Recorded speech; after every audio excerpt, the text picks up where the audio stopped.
DHP news channel में आपका स्वागत है। हिमाचल और अन्य महत्वपूर्ण खबरों के लिए चैनल को सब्सक्राइब कर घंटी को दबाएं, जिससे आपको खबरें रोजाना मिले। चलिए फटाफट जानते हैं आज की सभी खबरें। प्रदेश भर में 69 संक्रमित। हिमाचल प्रदेश में रविवार को 69 कोरोना पॉजिटिव मामले आए हैं। सिरमौर में 26, कांगड़ा में 17, ऊना में 12, चंबा में 7, हमीरपुर में 4, शिमला में 2 और बिलासपुर में 1 मामला आया है। सिरमौर जिले में कोरोना संक्रमितों का आंकड़ा लगातार बढ़ता जा रहा है। रविवार को जिले में 6 माह की बच्ची, एचआरटीसी के चालक परिचालक समेत 26 नए पॉजिटिव मामले सामने आए हैं। शिक्षा बोर्ड ने शिमला में बदला टेट परीक्षा का केंद्र। हिमाचल प्रदेश स्कूल शिक्षा बोर्ड ने 25 से 28 अगस्त तक होने वाले 8 विषयों के टीचर एलिजिबिलिटी टेस्ट के लिए एक परीक्षा केंद्र बदला है।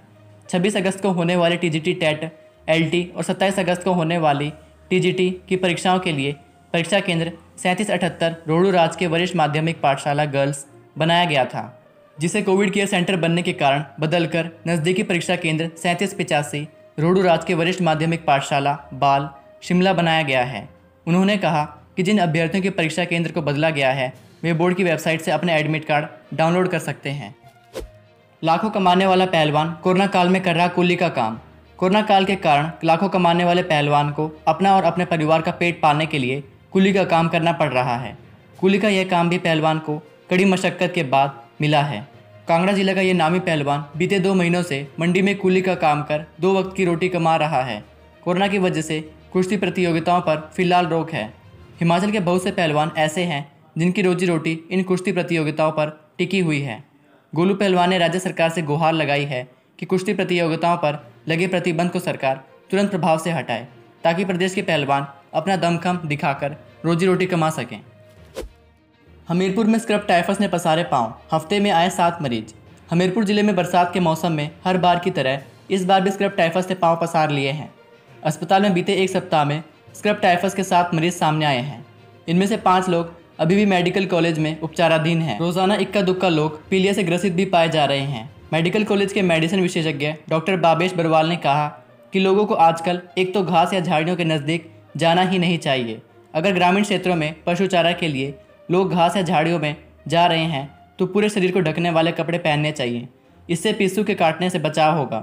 पीलिया से बचाव के लिए उन्होंने संतुलित आहार और पानी उबालकर पीने की सलाह दी है। आईजीएमसी की कैंटीन के समोसे में मिला साबुन, पहले भी खाने में मिल चुका है कॉकरोच। आईजीएमसी अस्पताल की कैंटीन के समोसे में साबुन का टुकड़ा मिलने के बाद शनिवार को खूब बवाल हुआ। ड्यूटी पर तैनात एक रेजिडेंट डॉक्टर ने आईजीएमसी के ई ब्लॉक के साथ बनी कैंटीन से समोसा मंगवाया। जब डॉक्टर समोसा खाने लगे तो उन्हें इसमें कुछ सर्फ की स्मेल आई। डॉक्टर ने जैसे ही समोसे को तोड़कर देखा तो इसमें साबुन का टुकड़ा मिला। उन्होंने इसकी शिकायत एमएस को दी, जिसके बाद एमएस ने फूड सेफ्टी विभाग की टीम को बुलाकर कैंटीन में रखे सामान के सैंपल भरवाए। इस दौरान एक महिला चिकित्सक ने आरोप लगाए कि कुछ दिन पहले उन्होंने भी कैंटीन से खाना मंगवाया था तो उन्हें उसमें भी कॉकरोच मिला था। इसके अलावा कैंटीन में गंदा खाना मिलने की शिकायतें कई बार प्रशासन को दी गई हैं, मगर बावजूद इसके अभी तक कोई सुधार नहीं हुआ है। महतपुर के साइकिल मैकेनिक की बेटी प्रिया पीटीयू में टॉपर। ऊना जिले के सरहदी क्षेत्र के साइकिल मैकेनिक की बेटी ने प्रदेश का मान बढ़ाया है। रायपुर सवड़ा गांव की बेटी प्रिया ने फार्मेसी में पीटीयू में टॉप किया है। प्रिया ने पहले, दूसरे, तीसरे तथा चौथे सेमेस्टर में प्रथम स्थान हासिल कर यह उपलब्धि पाई है। 15 सितंबर से पीजी की परीक्षाएं करवाने की तैयारी। हिमाचल प्रदेश विश्वविद्यालय स्नातकोत्तर डिग्री कोर्स की रेगुलर और रीअपियर परीक्षाएं एक साथ करवाने को लेकर शेड्यूल जारी करने की तैयारी कर रहा है। 15 सितंबर से परीक्षाएं शुरू करने की योजना है। यूजीसी की ओर से अंतिम सेमेस्टर की परीक्षाएं 30 सितंबर तक करवाने की दी गई समय सीमा और सरकार से हरी झंडी मिलने के बाद परीक्षा करवाने के इंतजाम शुरू कर दिए गए हैं। प्रदेश में 25 से 27 तक भारी बारिश का येलो अलर्ट।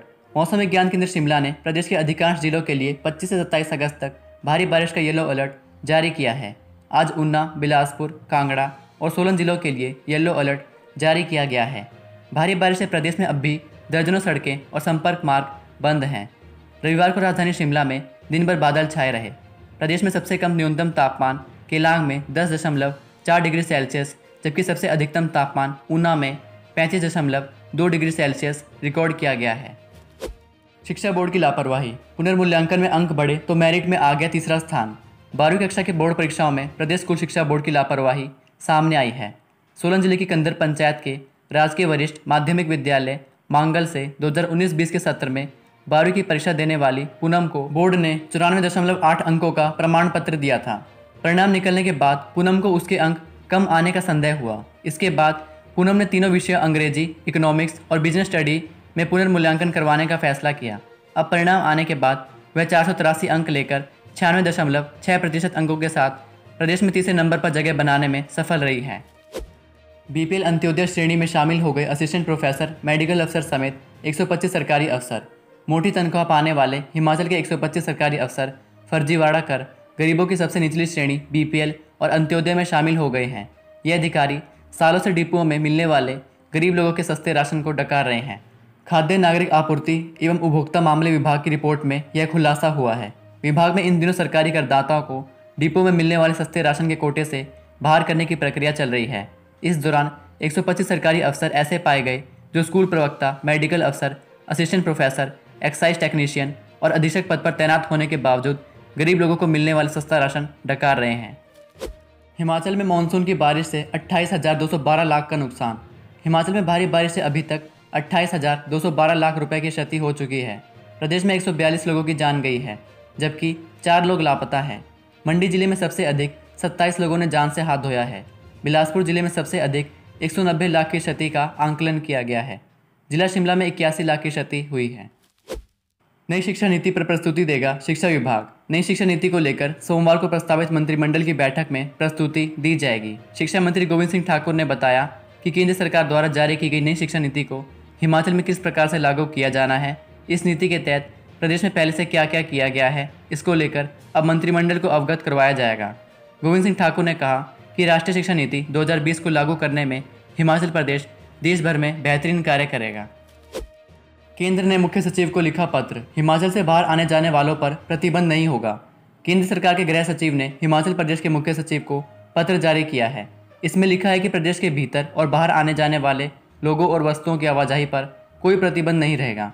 इसके लिए राज्य सरकार की ओर से अपने स्तर पर परमिट की व्यवस्था अगर की गई है तो यह जारी नहीं रहेगी। मुख्य सचिव अनिल कुमार खाची ने कहा है कि प्रदेश सरकार ने परमिट जैसी व्यवस्था नहीं की है, केवल ऑनलाइन पंजीकरण किया जाता है। आज होने जा रही कैबिनेट बैठक में इस मामले पर चर्चा होगी। उसी में तय होगा कि पंजीकरण का प्रावधान खत्म होगा कि नहीं। कोरोना काल में परीक्षा देने से छूटे विद्यार्थियों को सरकार अक्टूबर में देगी मौका। कोरोना के चलते यूजी अंतिम सेमेस्टर की परीक्षा नहीं दे पाए विद्यार्थियों के लिए सरकार और शिक्षा विभाग अलग से परीक्षा देने का मौका देगा। इनके लिए परीक्षाएं अक्टूबर में ही संभव होगी। इन दिनों प्रदेश के कॉलेजों में चल रही अंतिम सेमेस्टर की परीक्षाएं 12 सितंबर तक ही संपन्न होगी। इसके बाद प्रदेश विश्वविद्यालय सभी परीक्षा केंद्रों से परीक्षा में गैर हाजिर रहने वाले विद्यार्थियों का ब्यौरा जुटाएगा। हवाई यात्रा टिकट बुक करने पर ट्रैवल एजेंसी का शुल्क वहन नहीं करेगी सरकार। हवाई टिकट बुक करने के लिए ट्रैवल एजेंसी का शुल्क सरकार वहन नहीं करेगी। सरकार ने इस बारे में स्थिति स्पष्ट कर दी है। अगर कोई सरकारी अधिकारी या कर्मचारी किसी सरकारी कार्य से हवाई यात्रा करना चाहता है तो वह एयर इंडिया की फ़्लाइट के अलावा निजी फ़्लाइट का भी इस्तेमाल कर सकता है। राजभवन पहुंचे हिमाचल की सियासी उठापटक, मनकोटिया ने राज्यपाल को लिखा पत्र। हिमाचल सरकार के कैबिनेट मंत्री के खिलाफ चल रही विजिलेंस जांच के बीच सियासी उठापटक अब राजभवन तक पहुंच गई है। पूर्व कांग्रेस नेता मेजर विजय सिंह मनकोटिया ने राज्यपाल बंडारू दत्तात्रेय को शिकायती पत्र लिखकर मामले में जांच कराने की मांग कर दी है। शुक्रवार को राज्यपाल बंडारू दत्तात्रेय और मुख्यमंत्री जयराम ठाकुर के बीच हुई मुलाकात के बाद अब राजभवन को शिकायत मिलने से मंत्री की मुश्किलें और बढ़ना तय हो गया है।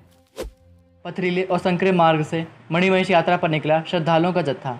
ऐतिहासिक पुरी मेले में धार्मिक रस्मों की अदायगी के बाद रविवार को लाहौल घाटी के श्रद्धालुओं का जत्था मणिमहेश के लिए रवाना हुआ।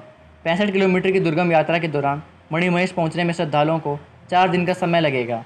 यह मार्ग पथरीला और संकरा है। श्रद्धालुओं की कठिन तपस्या के आगे कठिन राहें भी आसान लगने लगती हैं। झील तक पहुंचने के 4 दिन के पड़ाव में खोल्डू पधर, माता थान, केलिंग मंदिर के बाद चौथे दिन श्रद्धालु मणिमहेश झील पहुंचेंगे। तो ये थी आज की मुख्य खबरें। वीडियो पसंद आई हो तो लाइक और कमेंट जरूर करें। जय हिंद।